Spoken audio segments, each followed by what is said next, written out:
Quando a gente fala, né, da emoção, né? É a emoção de nós sabermos que nós não damos conta da vida pela nossa fragilidade. E quando nós percebemos a vida com cara de absurdo, que muitas vezes é assim que ela se apresenta, com cara de absurdo, que só Deus pode nos sustentar, só Deus pode suportar, não é? Servir de suporte para a miséria da nossa condição. E Ele faz isso com amor, com zelo. A maneira com que Ele nos atende, com que Ele sempre nos acolhe, não é? A despeito da nossa falta de jeito, da nossa falta de, muitas vezes, de entendimento, mas Ele tem cuidado de nós. Irmãos, o mês de dezembro, o nosso irmão presbítero Jonas, ele, iluminado por Deus, não tenho dúvida nenhuma, ele colocou para nós como proposta, né, para esse mês, uma temática que fala sobre a nossa condição de servos que nos submetemos ao senhorio do nosso Deus e recebemos do Senhor aquilo que para nós é uma missão, não é? E quando isso acontece, nós precisamos entender que aquilo que nós colocamos como agenda para a nossa vida precisa estar, em primeiro lugar, submetida à vontade de Deus. Não é isso a temática? Precisamos nos submeter à vontade de Deus. Aí tem um texto, eu gostaria de abrir com os irmãos, lá em Atos, capítulo 16, a partir do verso 6, nós vamos até o verso 10, fala muito sobre isso, né? Porque esse exercício é um exercício difícil, muito difícil, porque muitas vezes nos enganamos com respeito àquilo que deve ser feito, aquilo que deve ter prioridade, a primazia. Diz assim o texto: e percorrendo a região frígio-gálata, tendo sido impedidos pelo Espírito Santo de pregar a palavra na Ásia, defrontando Mísia, tentavam ir para Bitínia, mas o Espírito de Jesus não permitiu. E tendo contornado Mísia, desceram a Troade. À noite, sobreveio a Paulo uma visão, na qual um varão macedônio estava em pé. Ele rogava, dizendo: passa a Macedônia e ajuda-nos. Assim que teve a visão, imediatamente procuramos partir para aquele destino, concluindo que Deus nos havia chamado para lhes anunciar o Evangelho. Senhor nosso Deus, nós te pedimos por iluminação, quando abrimos o teu texto, Senhor, para que nós possamos sair daqui hoje abençoados pela tua palavra. É a oração que nós fazemos em nome de Jesus. Amém. Irmãos, o tema da mensagem hoje, dessa última terça-feira de oração, é conformados à agenda de Deus. Conformados à agenda de Deus é nos submetermos à vontade do Senhor o tempo todo. Sempre. Sempre buscando no Senhor, não é, aquilo que é o propósito dele para a nossa vida. É difícil. Eu disse, é difícil. Paulo já estava na sua segunda viagem missionária. Já tinha ganho experiência, né? Desde que Barnabé chamou ele lá no capítulo 11, quando ele chega para pregar a palavra em Antioquia, ou melhor, para doutrinar a igreja em Antioquia, eles já estavam experimentando um fazer de Deus que era diferente daquilo que a própria igreja esperava como sendo, né, o mais lógico. A igreja em Jerusalém esperava que o mais lógico fosse alcançar os judeus e que eles se convertessem. Com a perseguição, eles chegam em Antioquia e acontece um negócio totalmente diferente, que é o quê? A mensagem alcançando aqueles que não eram judeus. Aí uma novidade para a igreja. Aí criou-se uma questão, né? Mandaram Barnabé para lá para ver o que estava acontecendo. Barnabé chega lá e diz o texto porque ele era um homem bom, um homem espiritual, um homem da parte de Deus. Ele chega lá e entende que ali está se dando o operar de Deus, apesar da igreja não estar preparada e nem compreendendo naquele exato momento aquilo que estava acontecendo. E aí criou-se aquela celeuma. Será que todo mundo tem que circuncidar agora? Quer dizer, o gentio que se converte, o judeu que se converte já vinha, né, da tradição, ele já era circuncidado. Assim como Paulo também, como Pedro, como Tiago, como João, como todos eles. Mas agora esse pessoal que se converte, o que faz? Circuncida de novo? Aí os judaizantes diziam assim, lógico, precisa circuncidar de novo, precisa do derramamento do sangue. Aí Paulo vai dizer assim, de jeito nenhum, o sangue já foi derramado. Sangue de quem? De Cristo. Isso apontava para o Cristo, o sacrifício, o derramamento de sangue. E aí, ele precisou ir para Jerusalém, foram para Jerusalém, fizeram uma reunião, primeiro concílio da igreja em Jerusalém, para discutir essa questão. Discutir a questão, Paulo colocou aquilo que o Senhor já havia abençoado, iluminado o seu coração, e saíram dali com a resposta, um documento do concílio. E o documento do concílio resolveu então que não se fazia necessário a circuncisão daqueles que se convertiam. E que aquela igreja não é uma igreja genuinamente cristã, porque ali estava o povo reunido e por ação do Espírito Santo, e Barnabé deu esse testemunho, e Paulo deu esse testemunho, e saíram dali felizes trazendo o documento. Imagina, chegar lá em Antioquia com esse documento, que alegria, que felicidade, não é? Então, a experiência não é uma experiência de quem foi bem sucedido, de quem sai dali daquela experiência, né? Com o coração alegre.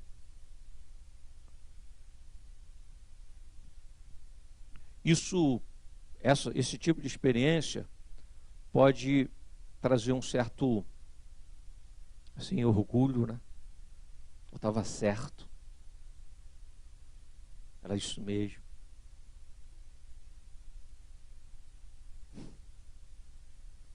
Talvez eu seja melhor do que os outros, porque eu vi aquilo que os outros não viram. Não é verdade? Não pode dar? Pode. Porque quando a gente é bem sucedido, quando a gente tem sucesso em alguma coisa, a gente começa a acreditar que a gente tem mérito naquele negócio. Aí a partir daí a gente pode fechar o coração, e pode fechar os ouvidos, e pode perder a sensibilidade, começar a acreditar que o nosso coração ele é suficiente para resolver, para fazer, para determinar.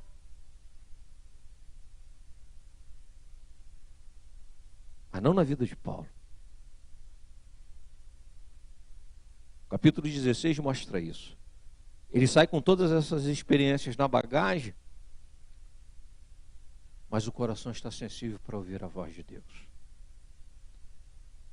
Nós devemos ser previdentes, sim, com relação àquilo que a gente tem para fazer, ainda mais quando chega no final do ano, a gente tem projetos, olha para frente, a gente precisa olhar para frente, a gente precisa ter projetos, a gente precisa se movimentar, a gente precisa se colocar à disposição. Veja, a disposição, diz o texto assim, percorrendo a região frígio-gálata. Então eles estavam no caminho, estavam trabalhando, eles estavam empenhados, não é verdade? É isso, é assim mesmo. A gente tem que se colocar à disposição, a gente tem que botar o pé no caminho. A gente é chamado por Deus para viver, para fazer, para operar, e eles estão ali. Mas a gente não pode perder de vista que Deus está no controle. Então, devemos ser previdentes sim. Quanto ao preparo, nós devemos nos preparar. Nós devemos sempre buscar o preparo. Paulo tinha um preparo. Aqui já não estava mais Barnabé com ele na segunda viagem, agora ele está acompanhado de Silas e de Lucas. A gente vai ver isso, fica muito claro no último versículo, né? Assim que teve a visão, imediatamente procuramos partir, né, mestre? Quer dizer, Lucas está dizendo, eu estava lá, né?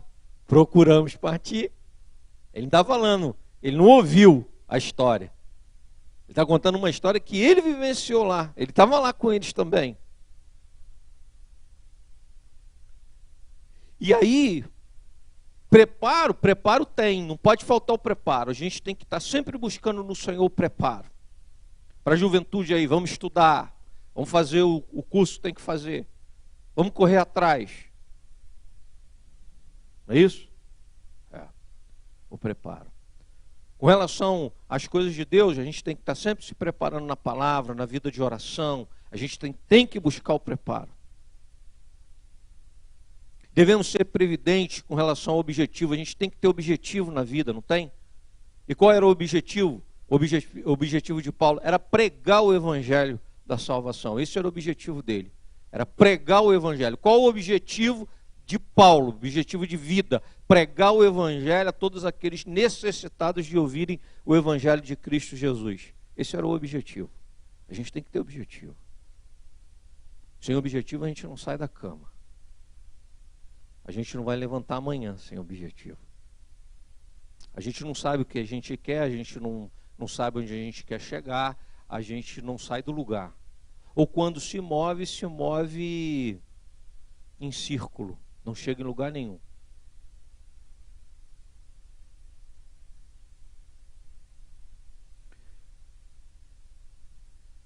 Os meios. Devemos ser previdentes com respeito aos meios. Como nós vamos alcançar os nossos objetivos? Tem gente que até tem objetivo. O que falta é o preparo. E também não busca os meios para alcançar. Não adianta ter objetivo. Precisa do preparo e precisa dos meios para alcançar o objetivo. É por onde a gente passa. É o caminho trilhado. É sair de Ur dos Caldeus, colocar o pé no caminho com a voz de Deus dizendo, eu mostrarei. E sair por ali para alcançar o objetivo. É preciso largar, é preciso fazer um trajeto para se chegar até o objetivo. Os meios se fazem necessários. É verdade. Paulo e os companheiros, eles tinham preparo, eles tinham objetivo, eles tinham os meios, mas tudo submetido à vontade de Deus. Que não basta. Não basta preparo, objetivo e os meios. Se nós não nos submetemos à vontade de Deus. Lembra de Davi? Davi tinha o preparo, ele tinha o objetivo, ele tinha os meios para construir o templo. Lembra? Faltava o quê? Autoridade ele tinha, recursos ele tinha, os meios. O objetivo era construir o templo em adoração ao Senhor. O que faltava então? O que faltava era aval de Deus. Aí Deus, quando se engana lá o profeta, né? Natan visitando Davi, quando ele viu a planta, quando ele viu o projeto, quando ele viu que ele tinha os recursos e o objetivo era bom, ele logo imediatamente, ele sem titubear, ele disse, o Senhor é contigo, faça tudo isso que está no teu coração, para sair lá fora e Deus falar para ele assim, volta, e diz para ele que ele não. Podia ter batido de frente com o profeta, podia ter batido de frente com Deus, poderia ter se arrojado nessa obra, teria se machucado terrivelmente, mas ele tinha um objetivo, o preparo, os meios, mas Deus disse não.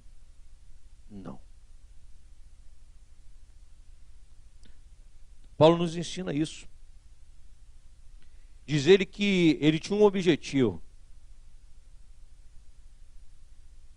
Ele tinha o objetivo de continuar pregando na Ásia. Ele via ali muitos judeus, assim, colônias grandes de judeus naquela região. Então ele via ali um campo fértil para pregar o Evangelho. Esse era o objetivo, pregar o Evangelho. Ele tinha o preparo, E ele tinha os meios para fazer. Está lá na embarcação viajando.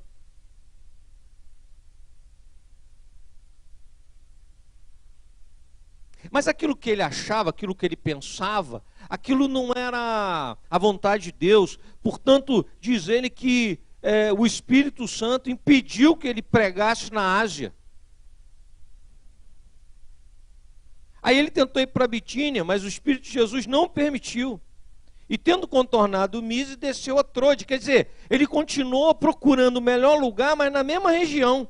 Quer dizer, se não é aqui, será que é ali? Ele vai para lá e não é lá, e ele sai dali, ele vem para cá. Não, agora é para ir para a Europa, e foi isso que aconteceu. Aí ele tem uma visão, e Deus vem ao encontro dele. Mas ele tem ouvidos para ouvir, ele tem olhos para ver, sensibilidade para entender.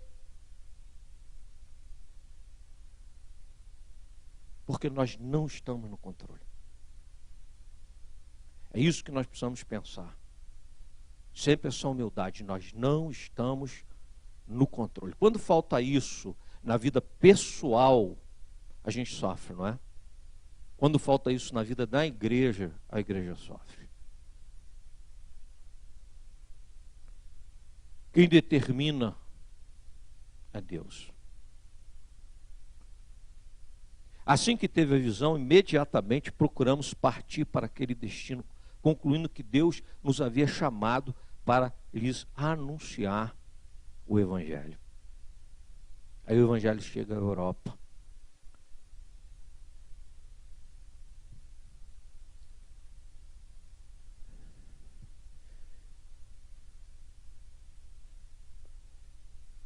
E a gente fica pensando sobre tudo aquilo que a gente tem para realizar, tudo aquilo que a gente tem na vida pessoal, no âmbito pessoal, a agenda que a gente tem aí para frente. A gente fica pensando sobre os projetos da igreja. Aí a gente tem que, com grande humildade, dizer assim: Senhor, nós devemos ser previdentes, sim, pensar com respeito ao futuro, quanto ao preparo, ao objetivo, os meios. Mas, Senhor, que nunca nos falte a sensibilidade de ouvirmos a Tua voz. Isso é fundamental para sermos bem-sucedidos. É fundamental.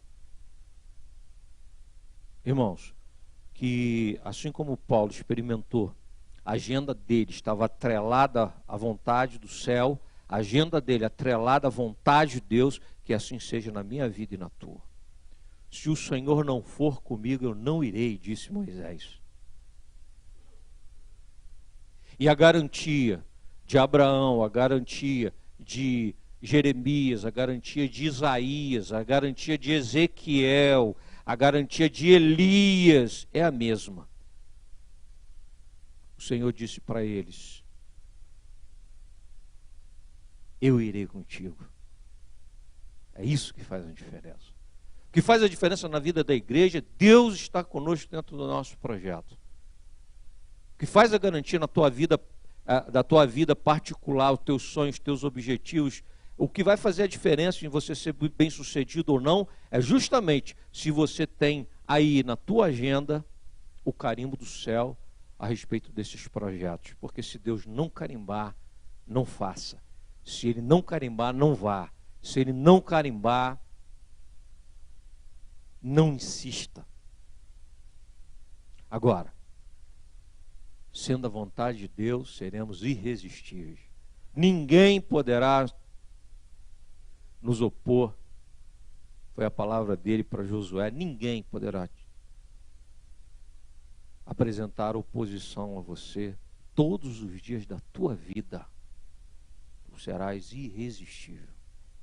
Irresistível. Irmãos, no mundo cada vez mais cético, no mundo que tenta colocar a religião numa caixa separada do resto da experiência de vida, eu gostaria de dizer que a gente abre a Bíblia para dizer: toda a vida pertence a Ele, e Deus está em todo lugar, e Deus comanda todas as coisas, Ele é soberano.